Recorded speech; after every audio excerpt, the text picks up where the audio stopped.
Hello everyone, good evening to all of you. आप सभी का स्वागत है मेरे YouTube channel Gunjan Sharma biology foundation में।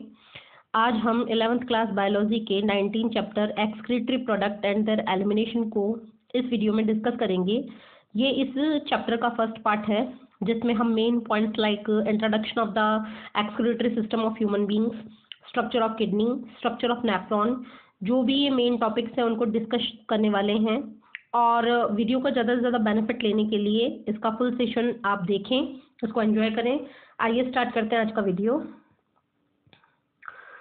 तो जैसा कि आपको चैप्टर के नाम से पता लग रहा है एक्सक्रीटरी प्रोडक्ट्स, तो हम इसमें सबसे पहले एक्सक्रीटरी प्रोडक्ट्स के बारे में बात करेंगे कि कौन से प्रोडक्ट्स होते हैं जो एक्सक्रीटरी प्रोडक्ट होते हैं और उनका एलिमिनेशन किस तरीके से होता है। तो सबसे पहले बात चैप्टर को स्टार्ट करने के पहले ही ये आ रही है कि जो हमारे पास में वेस्टेज है, वो वेस्ट जो है मेनली जो होते हैं वो नाइट्रोजन वेस्ट होते हैं। तो आप याद रखिए कि वेस्ट क्या होते हैं, नाइट्रोजन वेस्ट होते हैं। एक्चुअल में उनमें थोड़ा बहुत अमाउंट नाइट्रोजन का होता है।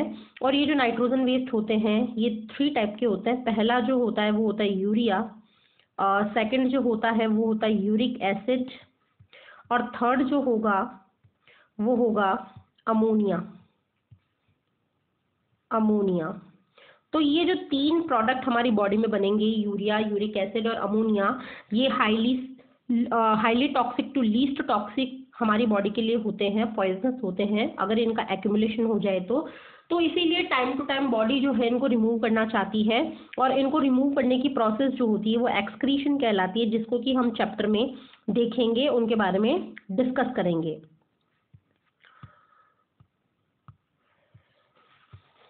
Animals accumulate ammonia, urea, uric acid, carbon dioxide, water and iron like sodium, potassium, chloride, phosphate, sulfate, etc.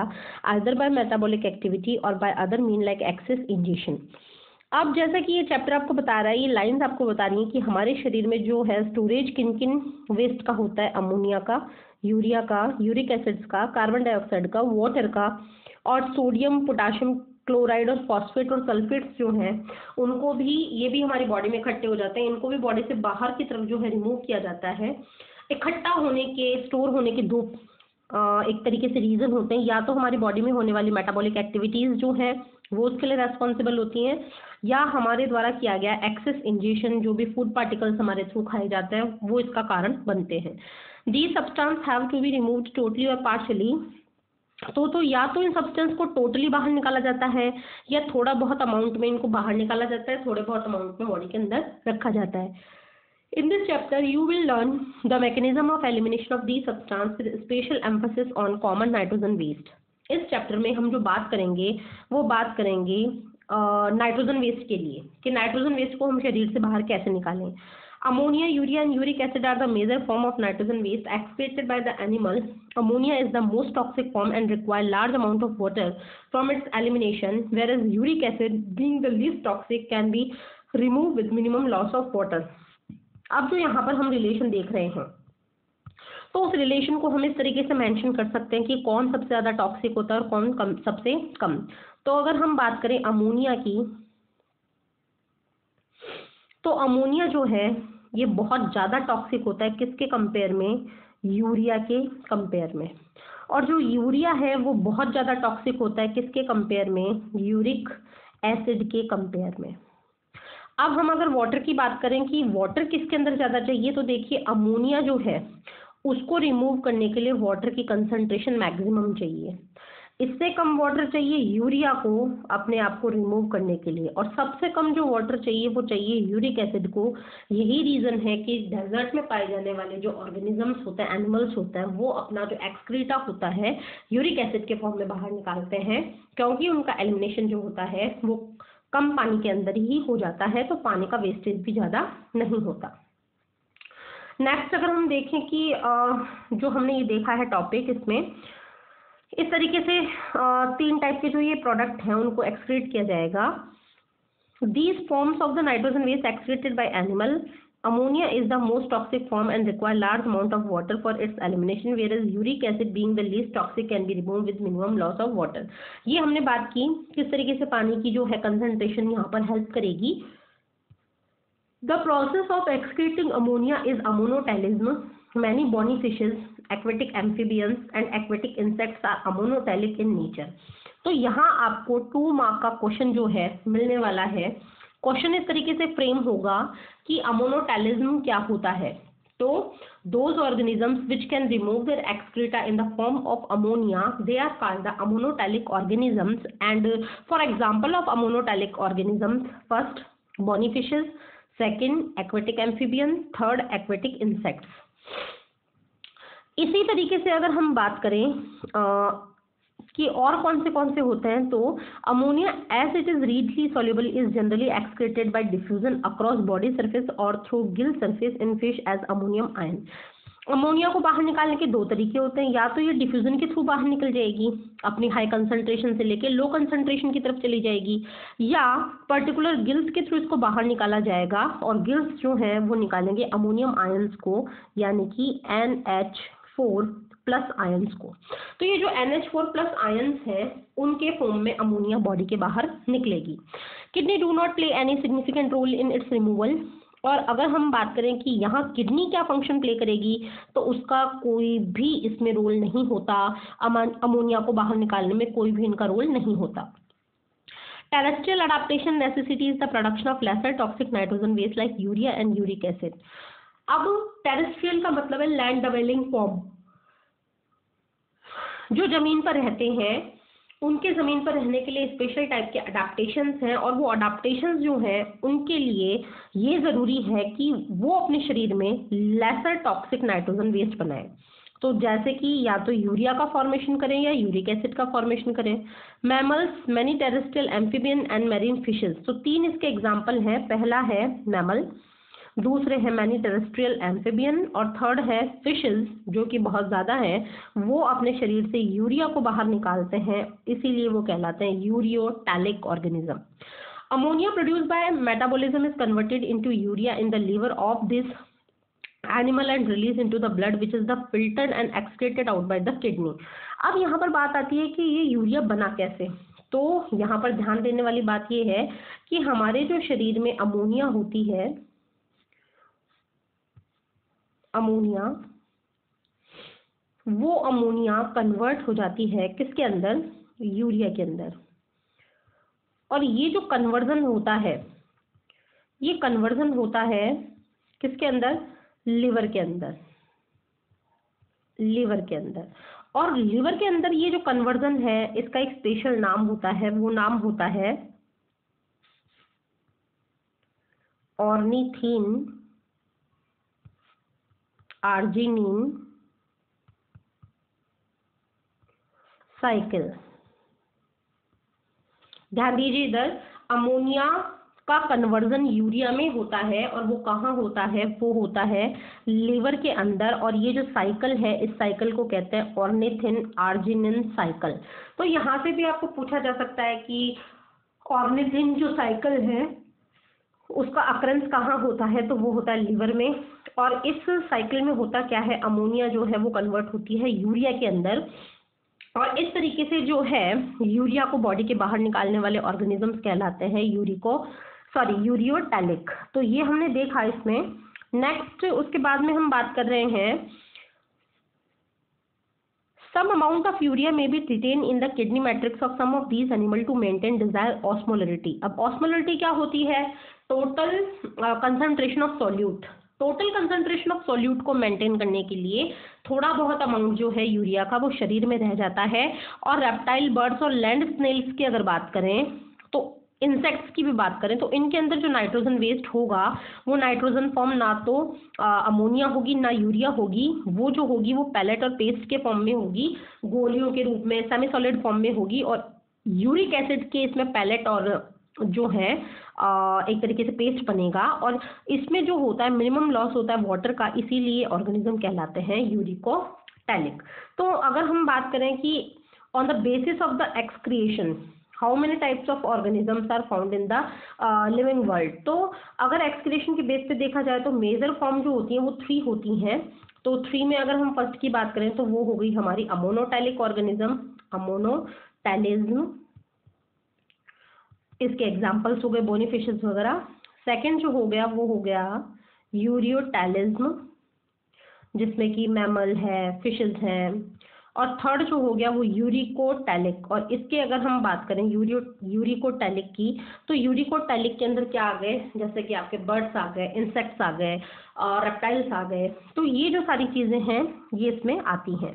Next अगर हम बात करें सर्वे की, तो एनिमल किंगडम के ऊपर जब हमने सर्वे किया तो हमने देखा कि एक्सक्रीटरी स्ट्रक्चर्स जो है वो डिफरेंट डिफरेंट होते हैं। अगर हम बात करें इनवर्टिब्रेट्स की, तो दीज स्ट्रक्चर्स सिंपल, ये सिंपल स्ट्रक्चर होते हैं। और अगर हम वर्टिब्रेट्स की बात करें तो वहां पर ये स्ट्रक्चर कॉम्प्लेक्स होते हैं और उनका नाम पड़ जाता है kidney. Some of these structure are mention here. यहाँ पर उनमें से कुछ जो स्ट्रक्चर्स हैं उनको मेंशन किया गया है। अगर हम उसमें फर्स्ट देखें तो वो है प्रोटोनेफ्रिडिया और इन्हीं का दूसरा नाम है फ्लेम सेल्स। तो पहला एग्जाम्पल बनेगा प्रोटोनेफ्रिडिया और इसी का दूसरा नाम होता है फ्लैम सेल्स। और ये जो एक्सक्रीटरी स्ट्रक्चर होते हैं वो होते हैं प्लेटीहेल्मिन्थेस के। तो यहाँ हमारे लिए क्वेश्चन पुट इस तरीके से होगा कि प्लेटीहेल्मिन्थेस में जो है एक्सक्रीटरी ऑर्गन क्या होता है, तो वहाँ हमें दो नाम याद करने हैं, लर्न करने हैं। नंबर 1 प्रोटोनेफ्रिडिया और इसी का दूसरा नाम जो होता है वो होता है फ्लैम सेल्स। एग्जाम्पल्स की बात की जाए कि what are the common examples of the platyhelminthes, तो पहला फ्लैटवर्म और दूसरा planaria. Rotifer, some annelid and the cephalochordate. Rotifer की बात करें, सम एनालिड्स की बात करें, सेफेलोकॉर्डेट्स यानी एम्फिऑक्सिस की बात करें, तो इनके अंदर जो है एक्सक्रिएशन के लिए प्रोटोनेफ्रिडिया ही प्रेजेंट होंगे और वही आयनिक और फ्लूइड वॉल्यूम को इसमें रेगुलेट करेंगे, ऑस्मो रेगुलेशन करेंगे। फिर अगर हम जाएं आगे की तरफ जाएं तो आगे की तरफ हमें मिलेगा नेफ्रिडिया। और नेफ्रिडिया जो होते हैं वो एक्सक्रीटरी स्ट्रक्चर होते हैं अर्थवर्म और अदर टाइप के एनालिड्स के अंदर। Nephridia help to remove nitrogen waste and maintain a fluid and ionic balance. Malpighian tubules, अगर हम और लेवल बढ़ा लें अपना, थोड़ा और आगे निकलें तो Malpighian tubules के ऊपर आते हैं। और ये जो Malpighian tubules होती हैं ये एक्सक्रीटरी स्ट्रक्चर होती हैं किसकी, इंसेक्ट्स की। जैसे कि किसके अंदर की बात कर रहे हैं हम, कॉकरोच के अंदर की बात कर रहे हैं। तो जनरली यहाँ से आपके लिए एमसीक्यूज जो हैं वो तैयार हो रहे हैं कि किस ऑर्गेनिज्म में कौन से विशेष प्रकार की स्ट्रक्चर जो है वो पाई जाती है। Malpighian tubule help in removal of nitrogen waste and osmoregulation. और फाइनली अगर हम बात करें तो हम आ जाएंगे किसके ऊपर, एंटेनल ग्लैंड, एंटीना की ग्लैंड और ग्रीन ग्लैंड्स के ऊपर, जो कि एक्सक्रीटरी ही फंक्शन करती है क्रस्टेशियाज में। जैसे यहाँ पर एग्जाम्पल दिया प्रॉन, झींगा मछली का, जिसको कि जनरली लोग जो है जो मतलब एक तरीके से हम ये कह सकते हैं नॉन वेजिटेरियन जो लोग हैं वो इसको एज अ फ्लैश खाना पसंद करते हैं। अब हम आते हैं ह्यूमन एक्सक्रीटरी सिस्टम पे। तो ह्यूमन एक्सक्रीटरी सिस्टम की बात की जाए तो उससे पहले हमें ये याद रखना है कि ह्यूमन एक्सक्रीटरी सिस्टम कौन से स्ट्रक्चर से मिलकर बना है। तो सबसे पहले ध्यान दीजिए, ह्यूमन एक्सक्रीटरी स्ट्रक्चर में 1 पेयर तो होंगी किडनी, 1 पेयर होंगी इसमें यूरेटर, सिंगल होगा यूरिनरी ब्लैडर और सिंगल इसमें होगी यूरेथ्रा।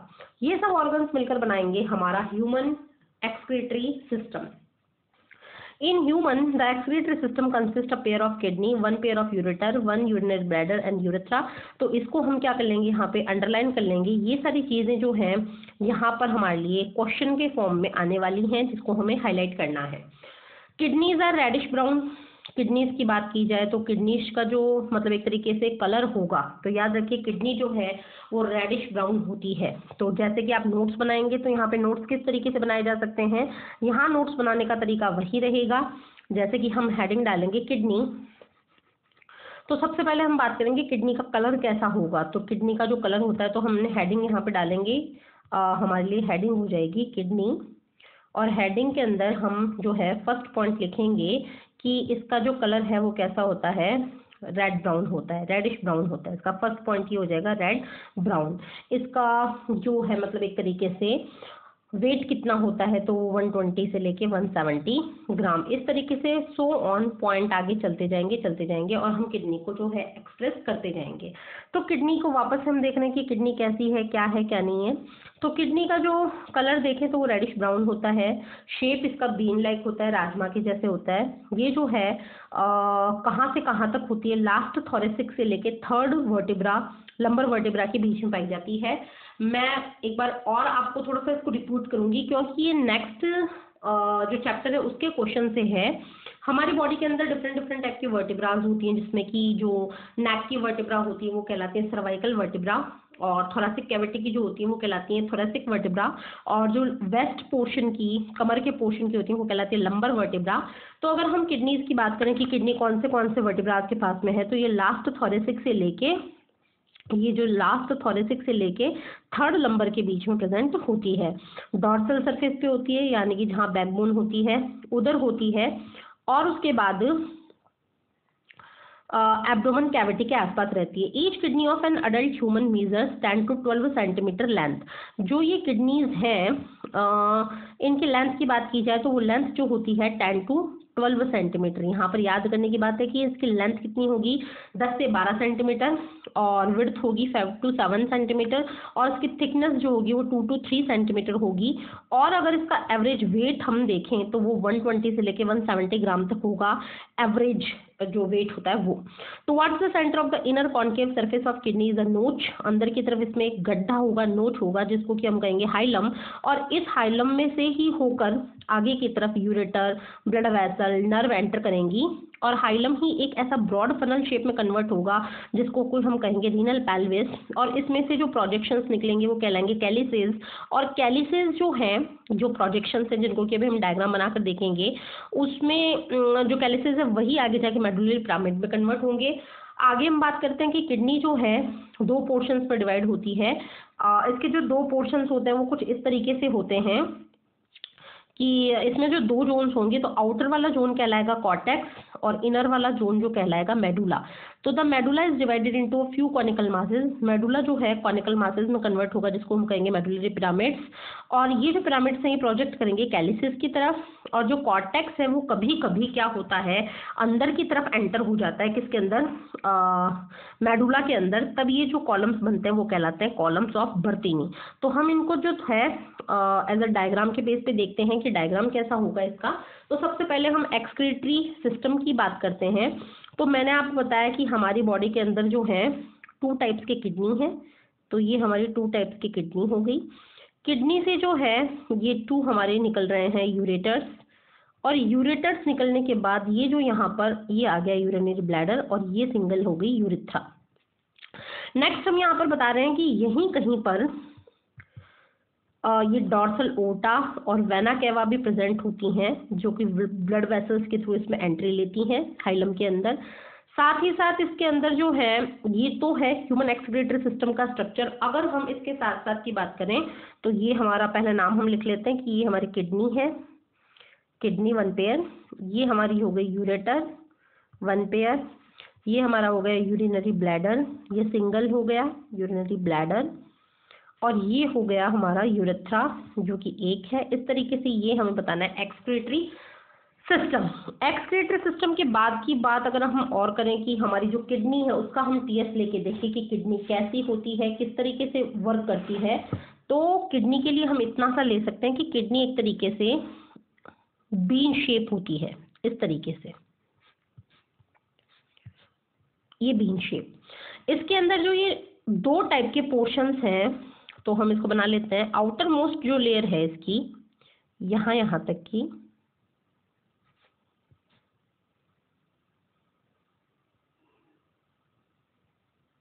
ये वाली, तो आउटर मोस्ट जो इसकी लेयर होगी, जो मैंने ब्लैक कलर से कर दिया है इसको कलर, तो ये जो है इसका ये कहलाएगा कॉर्टेक्स। कॉर्टेक्स। और यहाँ मैं ये बात कर रही हूँ कि ये जो येलो कलर का पोर्शन है अंदर की तरफ, ये पूरा पोर्शन,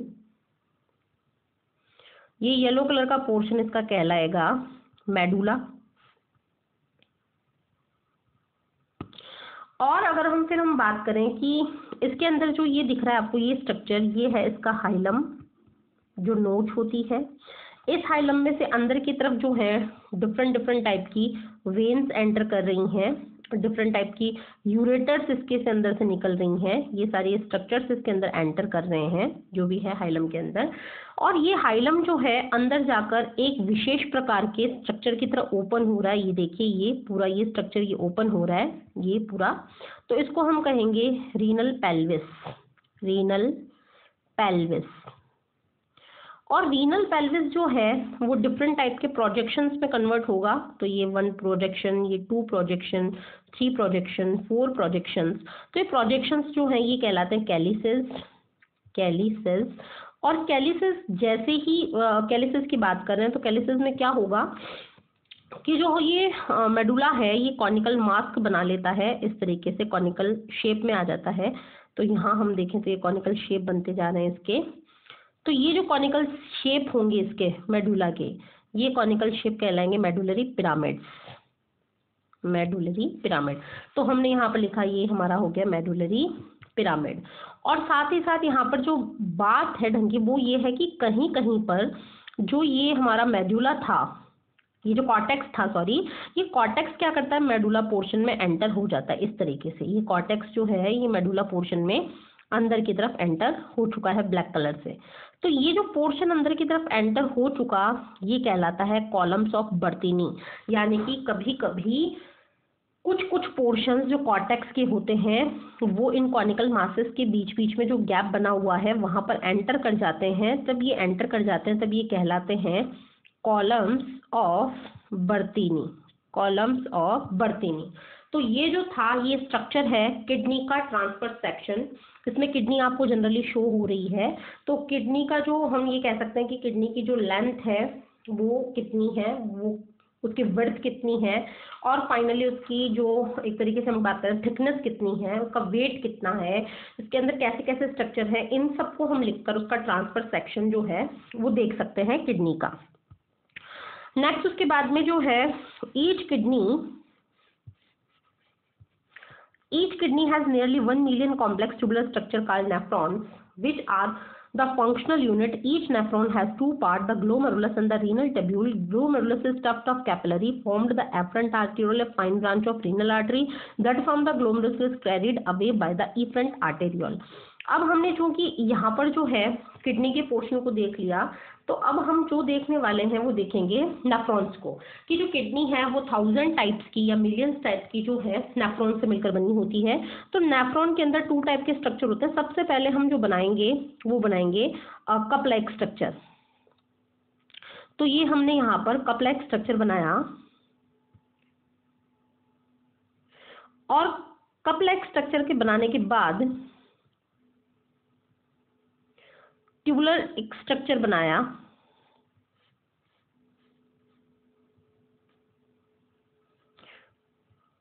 और फाइनली इसको एक कलेक्टिंग डक्ट में ओपन कर दिया। अब क्योंकि आपको इसमें दिखाई दे रहा है कि ये जो कप लाइक स्ट्रक्चर है यहाँ जो हमने बनाया है ये कप लाइक स्ट्रक्चर है पूरा, इसको हम जो नेम देंगे वो देंगे बॉमन्स कैप्सूल। बॉमन्स कैप्सूल में क्या होता है, डिफरेंट टाइप्स की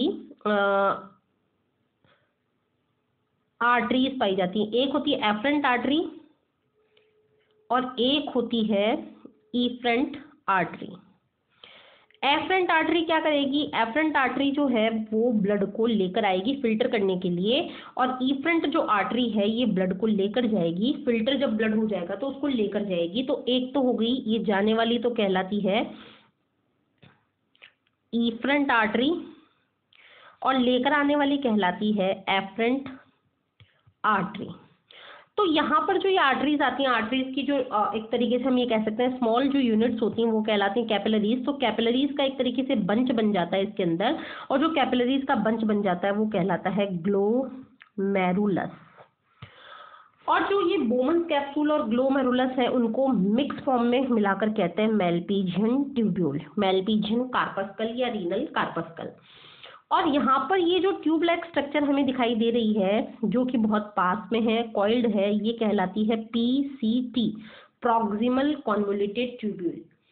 और ये जो यू शेप का स्ट्रक्चर हमें दिखाई दे रहा है यहाँ, ये जो यू शेप का स्ट्रक्चर है, हेयर पिन लाइक स्ट्रक्चर है, ये कहलाता है हैनले लूप। और यहाँ जो ये पोर्शन जो कि मतलब एक तरीके से बोमन कैप्सूल से बहुत दूर है, ये दूर होने के कारण कहलाता है DCT। फुल फॉर्म इसकी बनेगी डिस्टल कॉन्वोल्यूटेड ट्यूब्यूल। बहुत सारी DCTs जो हैं आकर ओपन हो जाती हैं कलेक्टिंग ट्यूब में या कलेक्टिंग डक्ट में। और इस तरीके से ये जो स्ट्रक्चर बन गया है ये बन गया है नेफ्रॉन का। तो नेफ्रॉन जो है, each nephron divided into two portions, number 1 Malpighian tubule and tubular parts.